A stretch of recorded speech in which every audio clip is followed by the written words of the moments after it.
Mchana, majina yangu ni Hamim Mahmud Omari, katibu wa siasa, uenezi na mafunzo wa Chama cha Mapinduzi mkoa wa Kagera. Tumeitana mchana wa leo, kuna habari muhimu kwamba katika mkoa wetu tuna ugeni mzito, na tunaweza tukasema kwa sasa kwamba ni zamu ya Kagera. Tunao ujio wa msemaji wa chama, katibu wa NEC itikadi na uenezi na mafunzo, Comrade Kenan Laban Kiongozi.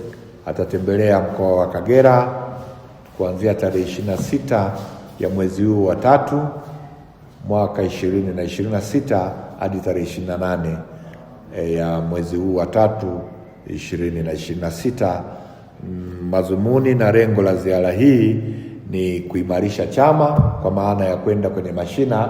Atazungumza na mabalozi na wanachama kule mashinani, lakini atakagua miradi ya maendeleo kama sehemu ya utekelezaji wa ilani ya uchaguzi ya Chama cha Mapinduzi. Lakini kubwa kuliko,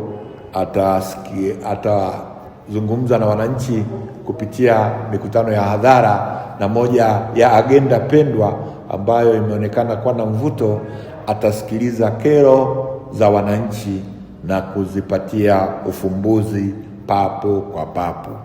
Kwa maana hiyo, atakuwa kwenye wilaya ya Bukoba mjini, atafika tarehe 26 na mapokezi yatakuwa kuanzia saa 5 katika ofisi za Chama cha Mapinduzi mkoa. Pale ndipo atakapopata taarifa ya mkoa na atapewa ziara nzima ya mkoa wa Kagera, na kwa niaba ya mkoa mzima atatembelea wilaya 3.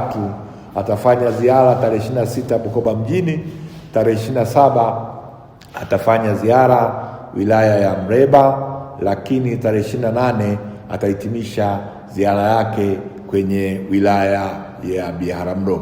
Kama mnavyojua, wana Kagera hatuna dogo, tunawaomba tuhudhurie kwa wingi wetu, kuanzia kwenye mapokezi kwenye ofisi za Chama cha Mapinduzi mkoa, lakini na pale anapokwenda kwenye ratiba zake za ukaguzi.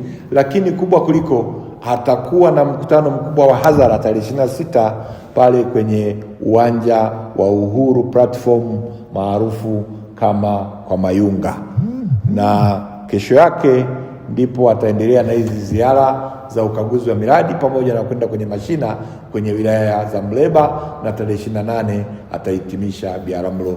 Kwa hiyo wito wangu ni waombe wananchi, wanachama, viongozi wa Chama cha Mapinduzi ndani ya mkoa wetu wa Kagera na wananchi kwa ujumla, tuhudhurie, tuje kumsikiliza msemaji wa chama, katibu wa NEC itikadi na uenezi na mafunzo, ndugu Kenan Laban Kiongozi.